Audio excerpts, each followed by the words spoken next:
Welcome student. After a long time we interact with each other and now we start the new unit from 12th class, that is the unit 4th chemical kinetics.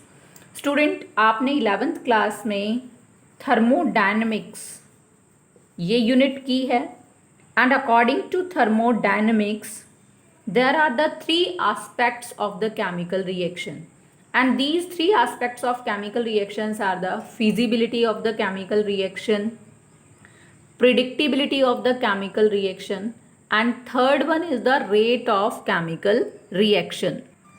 तो जैसा मैंने आपको बताया student कि thermodynamics के according हमारे पास chemical reaction के थ्री एस्पेक्ट्स हैं. First feasibility, second extent and third one is the speed of the chemical reaction. According to thermodynamics student हम पहले दो एस्पेक्ट्स को एक्सप्लेन कर पाते हैं. कैसे? Feasibility of chemical reaction can be predicted with the help of Gibbs free energy, that is on the basis of the delta G. Means delta G की three values possible हैं, positive, negative and zero. अगर आपके पास delta G positive है then reaction is non spontaneous. अगर negative है तो reaction spontaneous होगी, और अगर delta G is equal to zero then reaction present in equilibrium. Secondly student, जो हमारे पास एक्सटेंट ऑफ केमिकल रिएक्शन है उसको हम किसके बेसिस पर एक्सप्लेन कर पाते हैं? That explain with the help of the equilibrium constant Kc. अगर हमें Kc की वैल्यू पता हो तो उसके बेसिस पर हम बता सकते हैं कि कितनी रिएक्शन हमारे पास हो चुकी है. थर्ड फैक्टर है स्टूडेंट हमारे पास speed of the chemical reaction.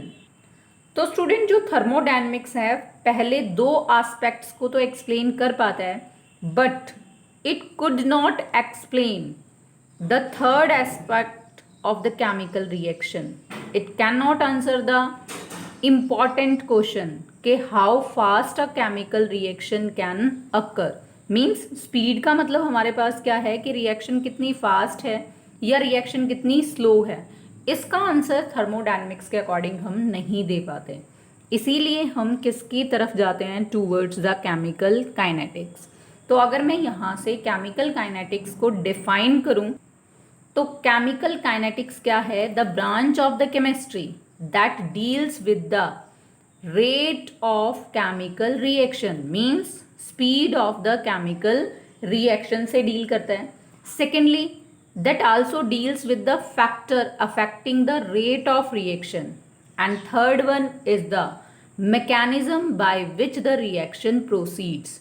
तो केमिकल काइनेटिक थ्री स्टेप्स में हम इसको डिफाइन कर सकते हैं कि deals with the rate of reaction, factor affecting the rate of reaction, and third one is the mechanism bye which the reaction proceeds. One more thing student, जो यहाँ पर वर्ड काइनेटिक्स है that derived from the Greek word kinesis. और kinesis का मतलब क्या होता है? Movement. Means the word kinetics determine the movement, means speed of the reaction. और जैसा मैंने अभी आपको बताया कि केमिकल काइनेटिक्स सिर्फ हमें स्पीड ऑफ द रिएक्शन नहीं बताएगा, it also describe the condition by which the reaction takes place. Secondly ये हमें वो भी बताएगा कि किस पाथवे से reactant changes to product, means mechanism of the reaction के बारे में भी बताएगा. अब स्टूडेंट जब हम रिएक्शंस को कैटेगराइज करते हैं तो there are some reactions which are very fast and some reactions are very slow. For example, अगर मैं रिएक्शन लेकर चलूँ silver nitrate with NaCl, secondly मैं लेकर चलूँ बेरियम क्लोराइड विद H2SO4, और थर्ड में अगर लेकर चलती हूँ NaOH with HCl, means neutralization reaction. ये जो मैंने तीनों रिएक्शन स्टूडेंट यहाँ पर लिखी, these reactions are very fast. जैसा अभी मैंने आपको बताया कि कुछ रिएक्शंस होती हैं जो बहुत ज़्यादा फास्ट होती हैं और कुछ कैसी होती हैं? बहुत ज़्यादा स्लो. और अगर हम इन रिएक्शंस को तीनों को बहुत ध्यान से देखते हैं तो these are the type of the ionic reactions. Why we called it as these as the ionic reaction? because there is the exchange of ions. अगर आप देखते हो तो Ag पॉजिटिव Cl नेगेटिव से जुड़ा, Na पॉजिटिव NO3 नेगेटिव से, means there is simply the exchange of ions.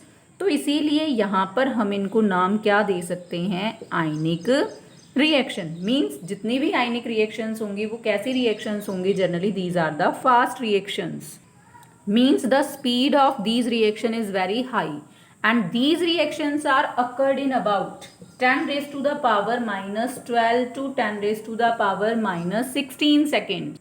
और अगर हम इस टाइम इंटरवल को देखते हैं तो हम क्या कहेंगे, these reactions takes place या occurred with a very high speed.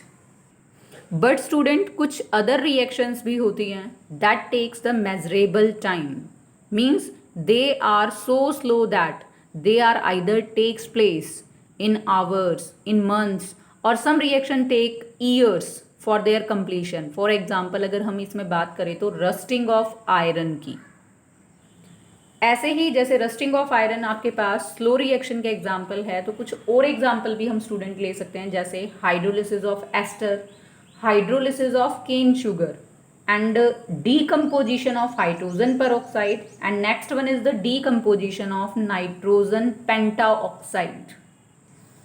तो ये हमारे पास रिएक्शन मैंने लिखी स्टूडेंट जो कैसी हैं, स्लो हैं. Hydrolysis of ester, this one is the ester. Hydrolysis के लिए हमने किसको यूज़ किया, alkaline medium that is NaOH. Cane sugar या सुक्रोज, हाइड्रोलिसिस हमने किसके साथ किया, वाटर के साथ. तो यहाँ पर क्या बन जाता है, there is the formation of glucose और साथ में क्या बन जाता है, fructose. Decomposition of hydrogen peroxide gas water with oxygen, decomposition of nitrogen pentaoxide gas nitrogen dioxide with evolution of oxygen. In first reaction there is the formation of this sodium acetate, and second is the alcohol, this is the methanol, and this one is ester. अब student ये रिएक्शन इतनी ज़्यादा slow होती हैं कि we can be easily measure the rate of these reaction in laboratory. साथ के साथ हम इनके मैकेनिज्म को भी स्टडी कर सकते हैं और उन फैक्टर्स को भी स्टडी कर सकते हैं that affect the rate of these chemical reaction. क्योंकि जो आयनिक रिएक्शन अभी हमने की थी वो बहुत ज़्यादा फास्ट थी, उनके रेट को कैप्चर कर पाना, उनके मैकेनिज्म को स्टडी कर पाना और factor that influence there rate वो काफ़ी डिफ़िकल्ट होगा.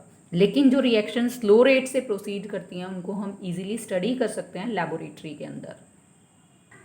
Now student we discuss about the rate of the reaction. What is the rate of reaction?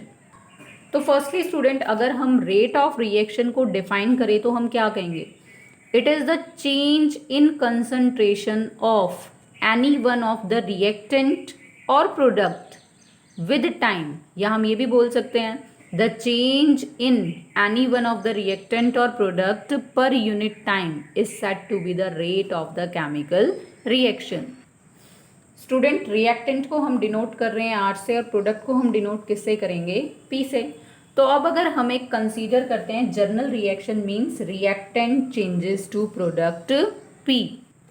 अब स्टूडेंट यहाँ से इतना तो क्लियर है कि with the passage of the time the concentration of reactant decreases और प्रोडक्ट की फॉर्मेशन होगी तो उसकी कंसंट्रेशन क्या करेगी, इंक्रीज करेगी. तो हम ये बोल सकते हैं with time the concentration of reactant decreases but the concentration of product goes on increasing.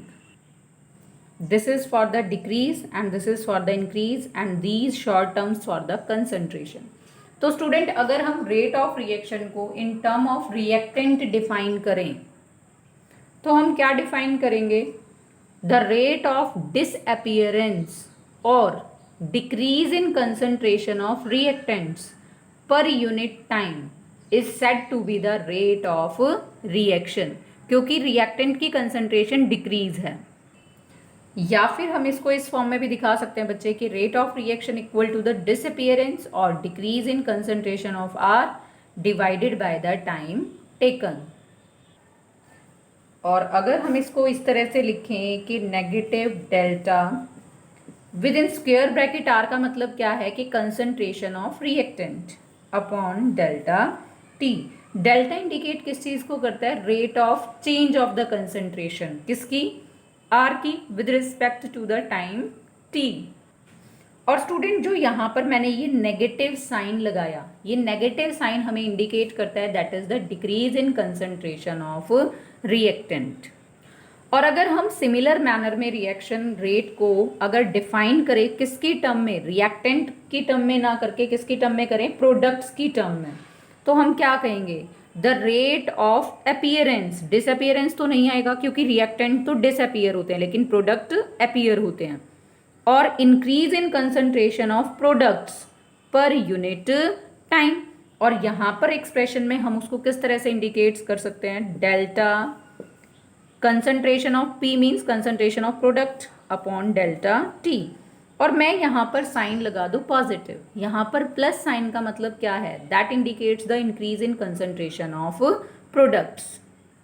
तो स्टूडेंट हम ओवरऑल क्या डिफाइन कर सकते हैं, रेट ऑफ रिएक्शन को इस फॉर्म में, negative means decrease in concentration, positive means increase in concentration, then it is the complete expression for the rate of a particular reaction। अब हम कुछ एग्जाम्पल्स ले लेते हैं स्टूडेंट, जिसमें हम क्या करेंगे, एक्सप्रेस करेंगे rate of different chemical reactions. अब आपको रिएक्शन दी स्टूडेंट मैंने, PCl5 gives rise PCl3 plus Cl2, तो रेट ऑफ रिएक्शन किसके इक्वल आएगा, decrease in concentration of PCl5 with time, या फिर increase in concentration of any one of the product. आप PCl3 की टर्म में भी इसको एक्सप्लेन कर सकते हो और Cl2 की टर्म में भी। तो ये कंप्लीट हमारे पास क्या आ जाएगा, rate of this chemical reaction. Similarly हम स्टूडेंट इस रिएक्शन के रेट को एक्सप्रेस कर सकते हैं इन टर्म्स के अंदर। लेकिन अगर मैं एक जनरल रिएक्शन कंसीडर करूँ student, A plus B gives rise 2C, तो इस रिएक्शन के अंदर क्या है, 1 मोल A का रिएक्ट करता है 1 मोल B के साथ और वो क्या बनाता है, 2 मोल्स ऑफ C। इसका मतलब क्या है कि जो रेट ऑफ डिसअपीयरेंस है A और B का वो तो सेम है, लेकिन the rate of appearance of C must be double और twice the rate of disappearance of A and B।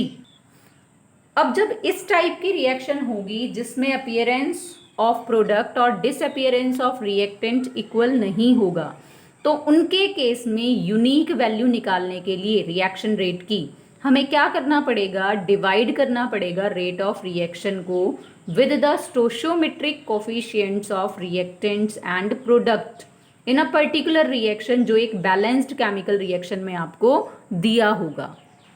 इसको हम एक एग्जाम्पल से समझ सकते हैं। तो स्टूडेंट हमने यहाँ रिएक्शन ली N2O5 की, जिसमें हमारे पास यूनिक रेट ऑफ रिएक्शन को निकालने के लिए हमें क्या करना पड़ेगा, डिवाइड करना पड़ेगा रिएक्शन के रेट को with the stoichiometric coefficients of reactant and products. अगर हम नॉर्मली इसके रेट को एक्सप्रेस करें तो इस फॉर्म में हो जाएगा। अब हमें यूनिक वैल्यू निकालने के लिए यहाँ पर स्टोशियोमेट्रिक कोफिशिएंट है 2, तो डिवाइड बाय 2, यहाँ पर स्टोशियोमेट्रिक कोफिशिएंट है 4, तो डिवाइड बाय 4, यहाँ पर स्टोशियोमेट्रिक कोफिशिएंट है ही नहीं तो एज इट इज़ रहेगा।